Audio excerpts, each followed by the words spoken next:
Former Michigan Governor Jennifer Granholm says she will not try to fill departing Senator Carl Levin's seat. Granholm had been considered as a potential contender for the seat being vacated by the fellow Democrat, but she posted on her Facebook page that there are, quote, several reasons a run for Senate isn't right for her family right now. Granholm didn't give any specifics, though. Other Dems considering a run include longtime activist Debbie Dingell, as well as Congressman Gary Peters. And earlier this month, there was speculation that Mitt Romney's brother, Scott Romney, could run for it. It's a dream day for the Palace of Auburn Hills. 2 NCAA second-round tournament games, one with the maize and blue, one with the green and white. Fox 17's Tim Swore joins us in studio with more. Hey, Tim. It is Palm Sunday, and that means Holy Week is underway. This was the scene at Vatican City just a short while ago as Pope Francis holds Palm Sunday Mass. He will celebrate additional masses during the week, including the Last Supper on Thursday and Good Friday. And on Thursday, it will go against tradition as the Mass will be held at a youth detention center instead of the traditional Grand Basilica of St. John Lateran. An explosion inside a large marina in Grand Haven, and firefighters say it may have started when a man was doing some electrical work inside. It happened at the North Shore Marina in Grand Haven. Investigators say a man lit a torch and caused an explosion. The 55-year-old from Grand Rapids was able to get out on his own. He did suffer burns and was taken to the hospital. The fire spread to 2 other boats and caused major damage, as well as blowing off some sheet metal on the side of the warehouse. Multiple fire departments had to respond to knock down the flames, and they say heavy smoke made it almost impossible for them to see. It's a unique fire because it's a large structure filled with large boats. They're packed in there. Accessing the fire, because it was back in the corner, was very difficult. Visibility was 0, so it took a lot of work on ventilation. Fire crews were also concerned that there could be oil or gas going into the lake, so the marina owners set up a boom to contain it. But good news, Coast Guard estimates there was a minimal fuel runoff, less than half a gallon. A Grand Rapids veteran received the highest civilian honor from the U.S. Congress on Saturday. It was a ceremony more than 70 years in the making. The late Bishop Darvis Bean's widow accepted the Congressional Gold Medal on his behalf. Bean died in 1993 and was one of 20,000 African-American Marines who trained at Montford Point in North Carolina. They were black heroes who broke the color barrier and enlisted in the U.S. Marine Corps. Senator Carl Levin presented the award, noting that Bean served his country abroad at a time when many African-Americans were fighting for their own civil rights here at home. They were being discriminated against and being segregated, nonetheless put their lives on the line for us, and that takes a real special loyalty to America. He's the epitome of love. He didn't see color. Bean raised 13 children with his wife. He would have been 87 years old. Morning, everybody. This is Fox 17 Morning News. Thanks for choosing us. Tim Doty, Leanne Town, Kelly Smith. I'm introducing you because I got a tweet here from Nate, a former professional painter. Okay. If you're just joining us, we were discussing whether to tape or not to tape last hour. Leanne says, do not tape. Former professional painter says you tape anything you paint above, like baseboards and the tops of trim, but you do not tape ceilings or sides of trim.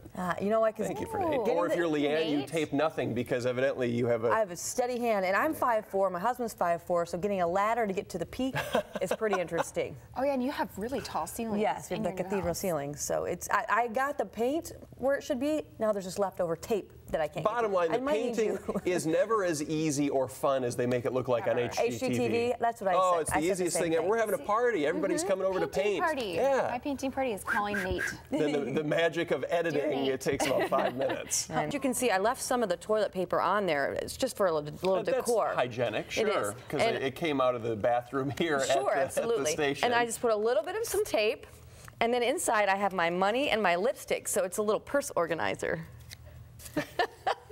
Why don't you put it up here? Put it on the on our tray so everybody can look at that. It's not so cute. She said make something. Producer Annalise gave me one as well, and you recycled it. I quickly forgot about it, and it's sitting on my desk. And since it came out of somebody else's bathroom, it will remain there until I can take like the iPad and push it into the trash. Now, also you could use that to yell and hail a cab on the night out of town too. So there you go. Perfect. Because that's what you need to do at 5:51 in the morning on a Sunday. Some people are doing that. Or you could Mike, as you said, this is President Obama's Obama's first trip to Israel, and now in his second term, it's obviously taken him a long time to get there, and that's given critics who say he's not been a strong enough supporter of Israel plenty of fodder. This was the scene just over an hour ago as Air Force One touched down in Tel Aviv.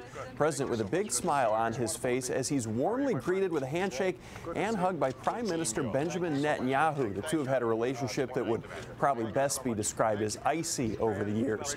Now, meetings with top-level Israeli officials are planned, as are trips to a Holocaust memorial, the Church of the Nativity, and an Iron Dome missile battery, which the U.S. has partly funded. And before leaving in Marine One just a short time ago, the president made a short address to the people gathered and said that the U.S. alliance with Israel is, quote, forever. The United States of America stands with the State of Israel because it is in our fundamental national security interest to stand with Israel. It makes us both stronger. It makes us both more prosperous, and it makes the world a better place.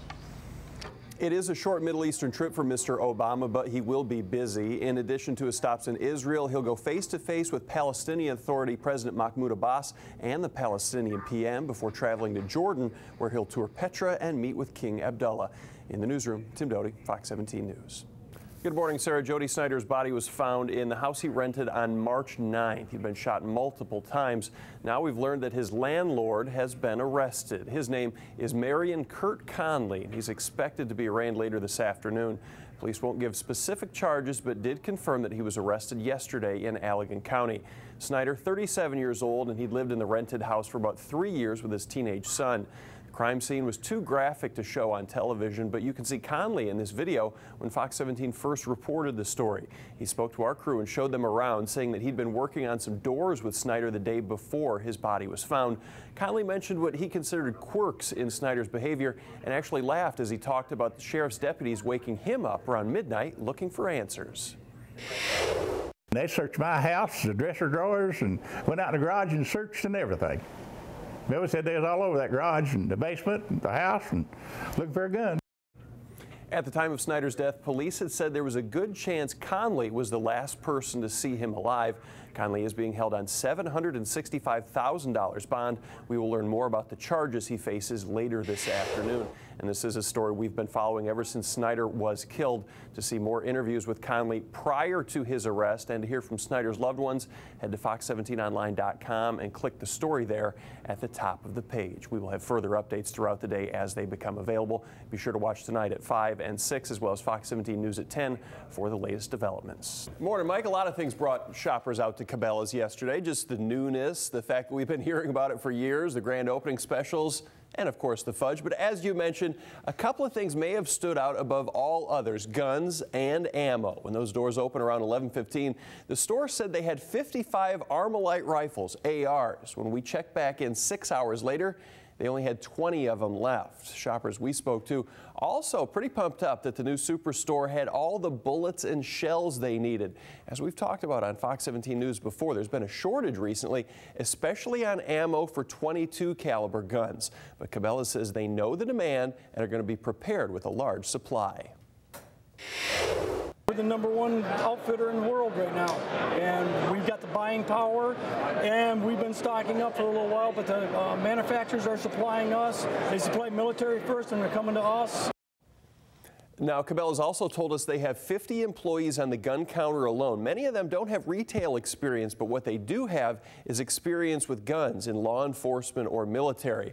Now, as for the rest of the weekend, tons of guests are set to appear at the new store, including Survivor man Les Stroud and R. Lee Ermey. You know him as Gunny, the drill sergeant from Full Metal Jacket. I would wait in line for that one, guys. Now, coming up in the next half hour, we're taking a look at how the store finally became a reality. It's a long timeline. We'll have that coming up later.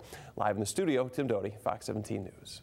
Giveaways all weekend. Apparently, I need to go. So you don't necessarily need to go to Cabela's at this point to meet all those people. I'm not missing out on anything. Arlie Ermey is the drill sergeant, the guy who gets in everybody's face and screams at him the entire time and uses a lot of language that we couldn't show on Fox 17. Okay. So here's the thing. If you're going, take your cell phone and have him do like your outgoing message. Oh, perfect. And tell him he can say whatever he wants Don't on there. bother me anymore. Oh, he would say a lot worse than that.